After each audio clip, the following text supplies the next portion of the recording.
Hello everyone, I hope आप सभी अच्छे होंगे और ये नया साल आप सभी को बहुत बहुत मुबारक हो और नव वर्ष की हार्दिक शुभकामनाएं आप सभी को। मैं ये आशा करता हूँ कि जो भी आपका एम है, जो भी आपका गोल है, इस साल में भी आप उसको अचीव करने में सक्सेसफुल हों और आप उसको अचीव करें। तो पिछले क्लासेस में हम लोगों ने बात किया था मैकेनिकल प्रॉपर्टीज़ ऑफ सॉलिड में, जिसमें हमने समझा था स्ट्रेस क्या होता है, स्ट्रेन क्या होता है, डिफॉर्मेशन क्या होता है, कितने टाइप की सारी चीज़ें होती हैं। तो आज के क्लास में हम लोग बात करेंगे स्ट्रेस कितने टाइप का होता है, स्ट्रेन कितने टाइप का होता है, कैसे इनको हम लोग समझेंगे, कैसे इन पे प्रॉब्लम्स आते हैं, इन सभी चीज़ों के बारे में हम लोग बात करेंगे। ठीक है, तो आइए आज की क्लास शुरू करते हैं। पर इससे पहले अगर आपने हमारे चैनल को सब्सक्राइब नहीं किया है तो प्लीज़ पहले आप सब्सक्राइब कर लें, ताकि हमारे वीडियो से रिलेटेड जितनी भी नोटिफिकेशंस हैं वो आपको मिलते रहें। तो चलिए आज की क्लास हम लोग शुरू करते हैं। तो आज की क्लास में हम लोग बात करेंगे टाइप्स ऑफ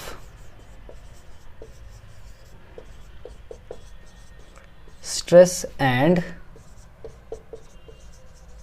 स्ट्रेन के बारे में। ये हमारा हो गया टॉपिक। अब इसमें देखिए जो हमको पढ़ना है वो पढ़ना है तीन टाइप के स्ट्रेस यहाँ पर हमको पढ़ने हैं। सबसे पहला है हमारा लॉन्गिट्यूडनल,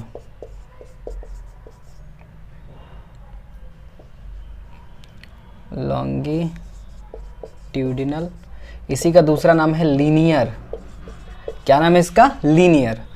और यहाँ पर हम दोनों पढ़ेंगे, जिसको बोलेंगे स्ट्रेस और क्या बोलेंगे? स्ट्रेन। दोनों इकट्ठे पढ़ेंगे ताकि जो भी दिक्कतें हैं वो चीज़ें क्लियर हो जाएं। दूसरा है हमारा टेंजेंशियल, टेंजेंशियल या फिर इसी को बोला जाता है शियर। और यहाँ पर हमको क्या क्या पढ़ना है? दोनों पढ़ना है, स्ट्रेस और strain. And last one is hydraulic, hydraulic stress और स्ट्रेन। तो आइए जरा इसको समझा जाए। इसमें बेसिकली हमको दो पढ़ना होता है, एक टेंसाइल पढ़ना होता है और एक पढ़ना होता है कॉम्प्रेसिव। ठीक है, ये भी हमारा स्ट्रेस स्ट्रेन ही है। तो ये कैसे डिसाइड होता है, कैसे ये सारे हेडिंग्स बने हैं, पहले इनके बारे में बात करेंगे, उसके बाद हम लोग इनको एक एक करके पढ़ेंगे। तो देखिए किसी भी बॉडी पर, मान लेते हैं कि ये हमारी कोई बॉडी है, ओके। इस बॉडी पर अगर आप ध्यान से देखें तो एक तो फोर्स हम ऐसे लगा सकते हैं, ठीक है, ये हमने फोर्स लगाया और ये इसका क्रॉस सेक्शनल एरिया हो गया, मान लेते हैं ऐसे, ये हमारी बॉडी थी, ठीक है, ऐसे हमने लगाया। तो ये देखिए इस एरिया पर परपेंडिकुलर आ रहा है, ठीक है। फॉर एग्जांपल हम आपको एक बुक लेके दिखाते हैं जिसमें देख सकते हैं आप,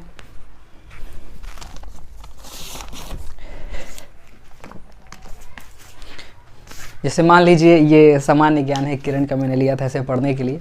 तो इस पे हम कैसे कर सकते हैं? तो एक तो तरीका हमारा ये हुआ ऐसे फोर्स लगाने का, और दूसरा तरीका हुआ या तो हम ऐसे लगाएंगे या फिर हम ऐसे लगाएंगे फोर्स। जब हम ऐसे फोर्स लगाएंगे तो आप देख रहे हैं ये बुक की हालत कैसे बिगड़ रही है, आप कैमरे में देखिए इसकी हालत कैसे बिगड़ रही है, देख रहे हैं। तो ये फोर्स कैसा है? इस सरफेस पे टेंजेंट और एक इस सरफेस पे परपेंडिकुलर। इसी बेसिस पर हमने स्ट्रेस को दो पार्ट में डिवाइड किया है। एक, अगर हम ऐसे फोर्स लगाएंगे सरफेस पे नॉर्मली, तो इससे बनेगा हमारा लॉन्गिट्यूडनल या फिर लीनियर स्ट्रेस, और उससे आने वाला स्ट्रेन कहलाएगा लीनियर या लॉन्गिट्यूडनल स्ट्रेन। ठीक है, अब बात आती है जब हम इसके सरफेस पे ऐसे लगाएंगे टच करते हुए, तो ये जो फोर्स है इस फोर्स को बोला जाता है टेंजेंशियल फोर्स। कौन सा फोर्स? Tangential force. तो टेंजेंशियल फोर्स की वजह से जो स्ट्रेस आता है उसको टेंजेंशियल स्ट्रेस कहा जाता है। इवन यहाँ पर भी इस एरिया को हम लेते हैं, अगर देखा जाए तो ये हमारा एरिया हो रहा है ना, तो ये हमारा हो गया टेंजेंशियल फोर्स, और इससे बनने वाला स्ट्रेस कहलाता है टेंजेंशियल स्ट्रेस या फिर शियर स्ट्रेस। ओके, अब बात आती है हाइड्रोलिक की। तो हाइड्रोलिक का क्या मतलब है कि अगर हम पानी में किसी चीज़ को रखते हैं, फॉर एग्जांपल मान लेते हैं आलू हम लेके आए मार्केट से और उसको हमने पानी में डुबो दिया। पानी में जब हम डुबो देंगे तो हर तरफ से जो मॉलिक्यूल्स हैं वाटर के, वो उस पर क्या लगाएंगे? फोर्स लगाएंगे। तो इससे जनरेट होता है हाइड्रोलिक स्ट्रेस, और उसके वॉल्यूम में जो चेंज आएगा, हालांकि आलू तो दबता नहीं है, हमको दिखता नहीं है, लेकिन कुछ मामलों में हमको दिखता है, तो उसको हमको निकालना ही है। तो वहाँ पे जो हमारा स्ट्रेन आता है वो आता है हाइड्रोलिक स्ट्रेस, और उसको बोलते हैं वॉल्यूमेट्रिक स्ट्रेन या हाइड्रोलिक स्ट्रेन भी उसको बोलते हैं। वॉल्यूमेट्रिक ही बोलते हैं क्योंकि वॉल्यूम में चेंज आता है। तो ये हमारा कुछ बेसिक कॉन्सेप्ट था, यानी यहाँ पर हमने समझा एक फोर्स हम ऐसे भी लगा सकते हैं। तो ये फोर्स कैसा है, टेंजेंशियल है, कैसा है, टेंजेंशियल है, और ये कैसा है, नॉर्मल है ना। तो आइए अब हम एक एक करके समझते हैं इनको। सबसे पहले हम बात करेंगे लॉन्गिट्यूडनल या लीनियर स्ट्रेस के बारे में, फिर उसके बाद हम लोग टेंजेंशियल स्ट्रेस के बारे में बात करेंगे। तो देखिए टेंजेंशियल स्ट्रेस के लिए हम क्या करेंगे, यहाँ पर हम दोनों केसेस समझेंगे। इसका पहले टेंसाइल है, टेंसाइल स्ट्रेस। देखो अगर तुमसे डेफिनेशन पूछता है बेटा, तो डेफिनेशन तो आपका सेम है, the restoring force per unit area is called longitudinal stress. कोई इसमें दिक्कत वाली बात नहीं है। टेंसाइल को समझना है, टेंसाइल कब बोला जाएगा। मान लेते हैं ये हमारा कोई मटेरियल था ऐसे, ठीक है, इस पे फोर्स नहीं लगा हुआ है, इसका लेंथ कितना था L, इसका क्रॉस सेक्शनल एरिया कितना था A। अब क्या किया हमने, इस पर थोड़ा सा फोर्स लगा दिया। फोर्स लगाने के बाद क्या हुआ कि जो इसका लेंथ है वो बढ़ गया, जो लेंथ है वो क्या हो गया, बढ़ गया। तो लेंथ अभी इसका क्या हो गया, L प्लस डेल्टा L हो गया। तो यहाँ पर अगर आप ध्यान से देखें तो पहले लेंथ इतना था, अभी इतना इंक्रीमेंट हो गया। तो इसके लेंथ में जो इंक्रीमेंट आया ये कहलाएगा स्ट्रेन। क्या कहलाएगा, स्ट्रेन, ठीक है। और ये जो स्ट्रेस आ रहा है इसको क्या बोलेंगे, लॉन्गिट्यूडनल स्ट्रेस में टेंसाइल स्ट्रेस। तो अगर हम स्ट्रेस निकालना चाहें टेंसाइल, तो हम लिखेंगे फोर्स जो हमने लगाया है अपॉन क्रॉस सेक्शनल एरिया। अगर हम स्ट्रेन निकालना चाहें तो स्ट्रेन के लिए E से डिनोट किया जाता है, मैंने पिछले क्लास में बताया था। अब देखिए यहाँ पर जब हम रखेंगे तो हमको बताना है चेंज इन लेंथ। तो चेंज कितना हुआ है, final minus initial upon initial. ये होता है change in dimension upon original dimension. यहाँ पर कौन सा डायमेंशन चेंज हुआ है, तो यहाँ पर लेंथ चेंज हुई है, इसलिए हम यहाँ पर लेंथ को रख रहे हैं। क्लियर है यहाँ तक। अब बारी आती है, अगर हम इसी में कॉम्प्रेसिव को देखने जाएं तो कॉम्प्रेसिव में क्या होता है, दोनों में बस जरा सा का अंतर है। कॉम्प्रेसिव में क्या होता है, लेंथ घटेगी, और टेंसाइल में क्या है, लेंथ बढ़ रही है, ठीक है। जैसे हम रबड़ को खींचते हैं तो लेंथ बढ़ती है, फुटबॉल को दबाते हैं, है ना, तो वहाँ पे क्या होता है, ये सब जो हमारा सिनारियो इससे आप कंपेयर कर सकते हैं। यहाँ पर हो गया स्ट्रेस और स्ट्रेन। अच्छा एक बात बताओ, यहाँ पर लेंथ बढ़ा है तो हम इसको प्लस में लिख सकते हैं, यहाँ पर स्ट्रेन भी लिख लेते हैं,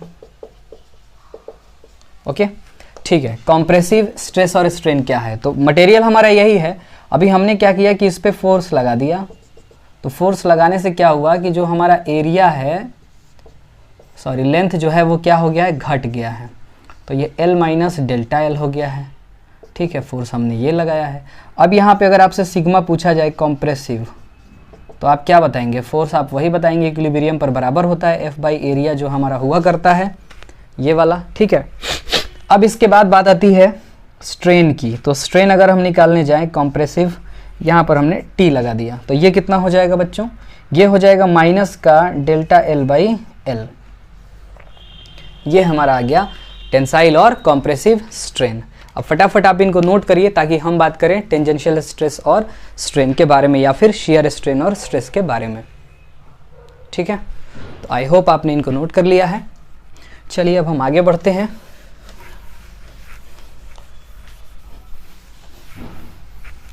ये जो हमारे थे ये कौन से स्ट्रेस का पार्ट था, लॉन्गिट्यूडनल स्ट्रेस का पार्ट था। अब हम बात करेंगे टेंजेंशियल। तो टेंजेंशियल का थोड़ा सा एक्सपेरिमेंट आप देख लीजिए, ये हमारी बुक है, ओके। तो यहाँ पर आप देखेंगे ये कॉर्नर इसका एकदम सीधा है, अभी एकदम सीधा है। जैसे ही मैं फोर्स लगाऊंगा तो ये देखो थोड़ा सा टेढ़ा हो गया।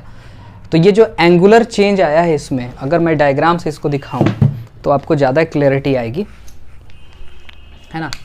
मान लेते हैं कि हमारी कोई ये बॉडी थी ऐसे, ओके, ये बॉडी ने इतना डिस्प्लेसमेंट कर दिया है और ये फोर्स हमने लगाया है F।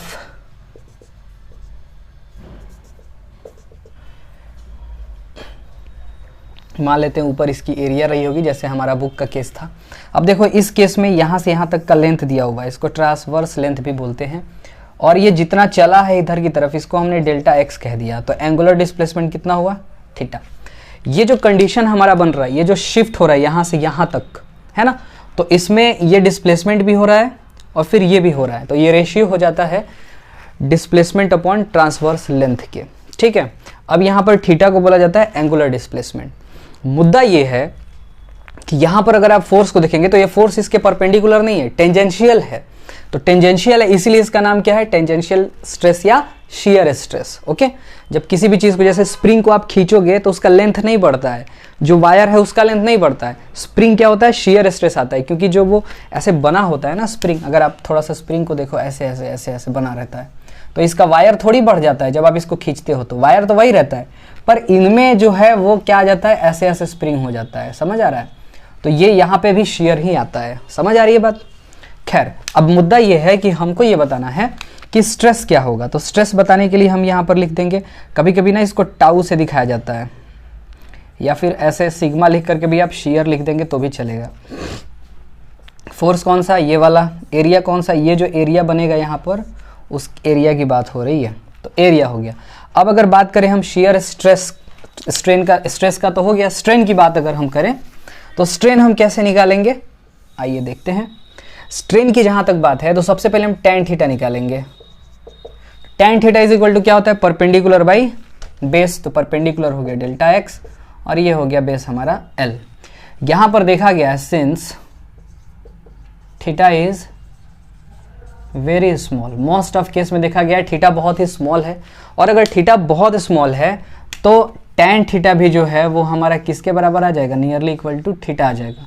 जनरली थीटा की वैल्यू जो होती है 20 डिग्री से कम ही होती है, 10 डिग्री भी होती है, तो 1% के आसपास बहुत ही कम चेंज आता है यहाँ पर। ठीक है, तो यहाँ पर सिंपली हम लिख सकते हैं टैन थीटा की जगह theta is equal to delta x upon x L, sorry, यही हमारा थीटा क्या कहलाता है, शियर स्ट्रेस, शियर स्ट्रेन कहलाता है, शियर स्ट्रेन कहलाता है। तो शियर स्ट्रेन बहुत ही आसान है। अब मुद्दा यह है कि सर ये कैसे होता है थीटा, तो थोड़ा सा आप ध्यान दीजिए। टैन थीटा को हम लिख सकते हैं sine theta by cos theta. Okay, और कॉस थीटा नियरली 1 होता है जब थीटा क्या हो, लेस देन 20 डिग्री, बहुत कम होगा। तो साइन थीटा का जो है एक्सपेंशन अगर आप देखें, थीटा माइनस थीटा का cube by 3 factorial plus theta का power 5 by 5 factorial plus dash dash plus minus. यहाँ पर आप देखिए थीटा का जैसे आप क्यूब करोगे, बहुत छोटी संख्या, नीचे फैक्टोरियल से डिवाइड है, तो नॉर्मली साइन थीटा किसके बराबर आ जाएगा, नियरली इक्वल टू थीटा आ जाएगा। जब कभी भी थीटा लेस देन 20 डिग्री या बहुत स्मॉल होता है तब sine theta nearly equal to theta हो जाता है, और टैन थीटा भी नियरली इक्वल टू थीटा हो जाता है। ठीक है, आई होप आपको ये सारी चीजें समझ में आई हैं।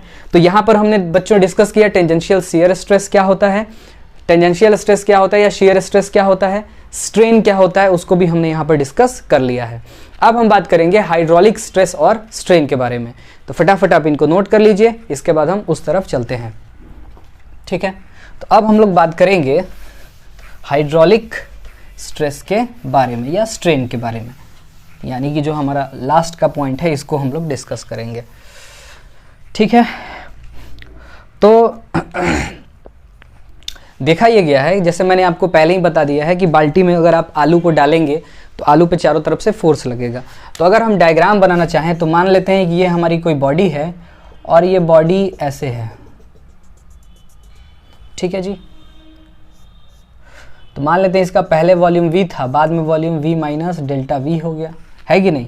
वॉल्यूम पहले से घटा है क्योंकि कंप्रेशन लग रहा है। अब जो फोर्स लग रहे हैं वो फोर्स कैसे लग रहे हैं, हर पॉइंट पे फोर्सवा क्या है, परपेंडिकुलर है।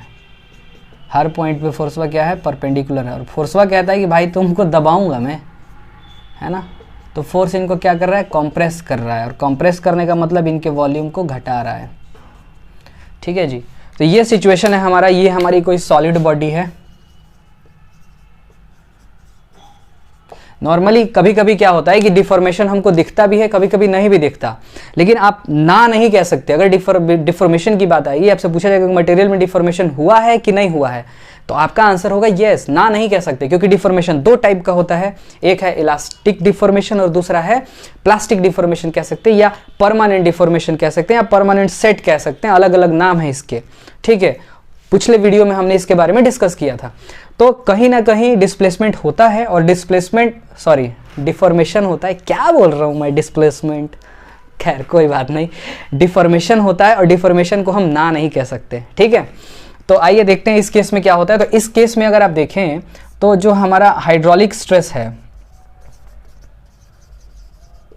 हाइड्रोलिक स्ट्रेस हमारा क्या आएगा, फोर्स बाई एरिया, और ये इक्विवेलेंट होता है। कैसा होता है, इक्विवेलेंट होता है किसके? प्रेशर के। अच्छा सर, प्रेशर क्या होता है? फोर्स बाय एरिया होता है। वाह वाह सर, यहाँ तक तो समझ में आया सर। अच्छा सर, जब समझ में आया तो आगे बढ़ते हैं। अब हम बात करेंगे वॉल्यूमेट्रिक स्ट्रेन की।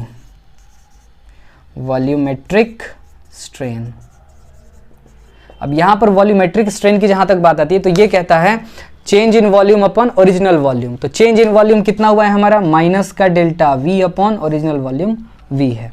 ये हमारा हो गया। अगर देखा जाए तो ये डायमेंशनलेस क्वांटिटी है। स्ट्रेन हमेशा डायमेंशनलेस होता है, लेकिन वहीं पे स्ट्रेस क्या है? उसकी डायमेंशन होती है किसके बराबर? जितना प्रेशर का होता है उतना, यानी न्यूटन पर मीटर स्क्वायर कह सकते हैं, या फिर हम कह सकते हैं pascal, mega pascal, giga pascal, अलग अलग यूनिट्स हमारी आती है इनको लेकर के। अब क्वेश्चन ये आता है कि इस पे कैसे प्रॉब्लम को हम लोग सॉल्व करेंगे। तो प्रॉब्लम सॉल्व करने के लिए आप देखिए, कभी भी क्वेश्चन देगा, दुनिया का कोई भी स्ट्रेस हो, उसके लिए आपको फॉर्मूला लगाना है फोर्स बाय एरिया।